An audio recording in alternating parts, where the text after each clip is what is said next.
This is ZNS Total Sports, brought to you by Fourth Terrace Diagnostic Center.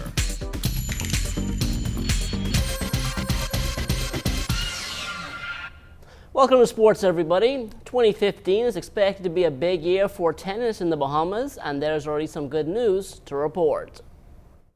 One of our junior players, Aisha Shepard, will be going on the ITF 16 and under touring team, which is a distinction only given to a few players.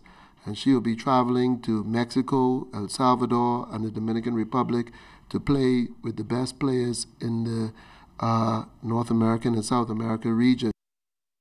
All roads will lead to the Montague foreshore this majority rule holiday weekend for the staging of the King Eric Gibson All-for-One Regatta. And after taking part in the Bull Reg Regatta last weekend, Bull Reg and Golden Girl both expect to be in the running for the C-Class Championship. We're looking forward to the face with WDK down there on the Red Boat or the Black Point. We'll be there and we'll see what we can do. You know, we got to sail with King Eric, a great icon, and this, we can't let him down. WDK, here he comes.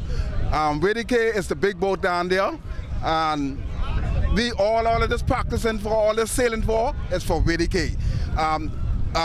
Montague Shore gonna be jammed. They're gonna be excited. They're gonna be, I mean, it's gonna be something you will never see before. But we're gonna come down there and dominate. We're looking forward to coming Nassau in the King Eric Gibson Regatta. We probably gonna be there on Thursday, so we're looking forward to that. And between the Bull Reg and Golden Girl, we should bring the trophy back to Exuma. Last night, we told you that Misha Major Payne is now running the boxing workout facility in the Blue Hill Sporting Complex, and tonight he tells us how he went about acquiring the necessary equipment. Equipment, you know, every time I have in Buffalo, based in Buffalo, where they wanted me to do a Major Payne boxing club down there, but I told them I have to go home first. I'd rather do something home first before I could really branch up any place else. But every time I'm away and, you know, in training camp, I always ask guys for equipment and stuff like that, and I bring them home. I always give them away. But now that we have the program going, we're going to do some fundraising, you know, and any corporate sponsors interested in helping us, you know, they could get in contact with us, and we could be able to help some of these young kids. The New Providence Women's Basketball Association kicked off its preseason jamboree last night at the Donald Davis Gym. In years past, the season would have usually started in November, but that was unable to happen this time around, and for good reason. We had elections back in October, and I was actually elected first vice president, but that didn't go too well, and in November, I had to step up as president after the actual elected president resigned based on personal reasons. So since then, we've encountered some financial constraints with the league.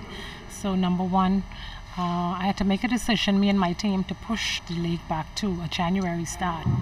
What that would have done for me is two things. It would have allowed me to get out there, give me a jump start in terms of trying to seek some sponsorship for the league. So for the past month or two, I've been on the road talking to organizations and trying to bring in some sponsorship for the league in order that we may have a smoother running of the season. On to last night's action now. The Super Value Cybot Queens took to the floor first, and they had their way with the Saints, winning in blowout fashion 55-33. It gave us a good opportunity to see where we are in terms of our cardio, some of our strengths, some of our weaknesses. We know where we can build from here. The team played okay, I think, compared to our competition. It was a good win, like I said. It's just something that we're trying to build on, and so we're excited about the season. As for last night's feature game, this one much closer. It went right down to the wire, with the Johnson Lady Truckers holding off the Bombardier Operators 56-54. We just wanted to come out and see what we have. You know, being in the preseason, we had some new girls in. We wanted them, give them some play and see how they would mesh with the older girls who came in, and I think we pulled it off. The defending champion Career Builders Cheetahs have yet to take to the floor, but Coach Mario Bowleg is already anticipating a competitive season. Teams have made some adjustments. I've seen Cybots has improved. They've always been a team that has been, you know, neck and neck with us, but for somehow they've just been not able to get over the hump and make it to the finals. Angels is going to always be there. The Truckers is going to be there also. So it's just going to boil down to, in my opinion, who's going to be the best conditioning team in this short season. at the end of the day when it all counts. Now, some new rule changes have been made for the Women's League this year, and President of the Officials Association, Tony Williams, spoke about some of them. Last year we were using, in a technical foul, you'll have 2 shots in the ball back. Now it's 1 shot in the ball back. And there's just some simple little changes on the shot clock.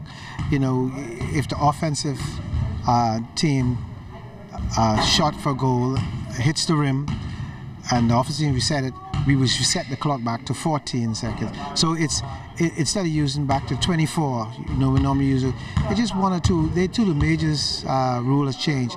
The rest one is like from the stripe circle, but in the league, if you put your foot, normally your foot is on the line. Now it's considered inside the stripe circle. So the rules are getting refined. They are now refining the rules to make it easier so us can follow. And that will do it for sports. Stay tuned. The Bahamas Tonight comes back after the break.